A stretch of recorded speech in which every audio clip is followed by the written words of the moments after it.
Hi everyone, Aaron here for Zollotech, and today Apple released iOS 12.2 Developer Beta 4. This came in at 381.9 megabytes for me on my XS Max. It may vary depending on the device you're on, and the public beta will usually be out later today or the following day. Let's take a look at the build number, and they've made some changes under the About section again. So let's go ahead and go to General, then About. Now on the left is iOS 12.2 Beta 3, on the right is iOS 12.2 Beta 4. And you'll see they've split this up again. So here we have songs, videos, photos, applications, capacity, and available in this new section here on the right. They've changed this where it's still grouped on the left. Now let's take a look at the build number. You'll see the build number is 16E5212F. And this particular build does not add a whole lot that's new, but there are a couple subtle changes. The first one is the news icon. This news icon has been updated. It's changed, and I'm not sure if I like it, and maybe this is a direction for iOS 13. It's kind of hard to say, but that's a new icon. They've also changed the remote for Apple TV in the control center. So the remote has changed, and this carries across to things like Now Playing when you've got an Apple TV on your Wi-Fi network. So if you're on the lock screen, it'll change there as well. So it's just a new little remote icon. Now in the notes, there's not anything new, but there is an issue still with the Wallet app. When you're trying to select a card and authenticate it, it may fail. So that's still an ongoing issue they have not resolved with Beta 4. And with this current build number, I would say we're still due for a couple more betas as well. And if we take a look here, the event will probably be on March 25th, where we'll see a final release. So I would expect maybe a beta the 11th, maybe the 18th, and then the final on the 25th.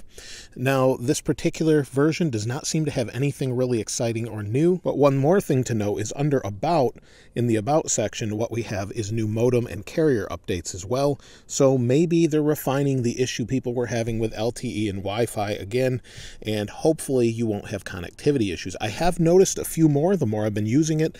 On my XS Max in particular, it just seems to not behave properly. That's it for the new things and issues. There's nothing new on the older devices. It's going to be the same sort of updates as compared to this one, but nothing new that differentiates the two. The same is true of the iPad that's right here.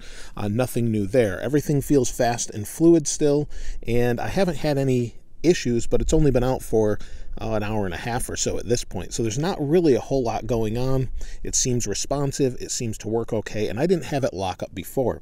Now, battery life, as far as that goes, in the previous version, seemed to be about 8 to 9 hours of battery life.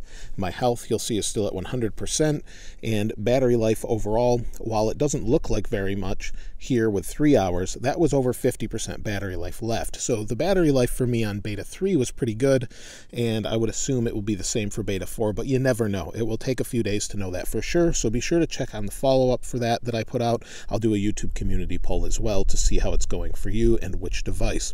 And that's where I wanted to follow up with the older devices and show you on the older devices how it's been, but it takes a few days to test all of those out.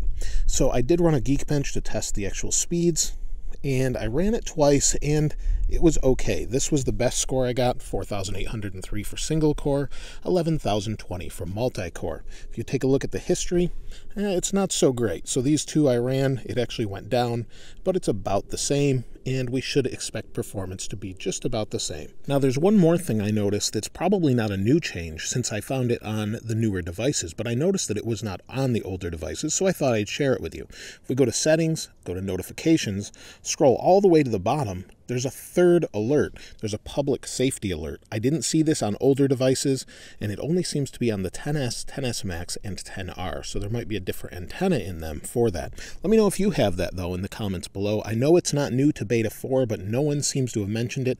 I even did a search for it and haven't found anything. So that's it for iOS 12.2 Beta 4.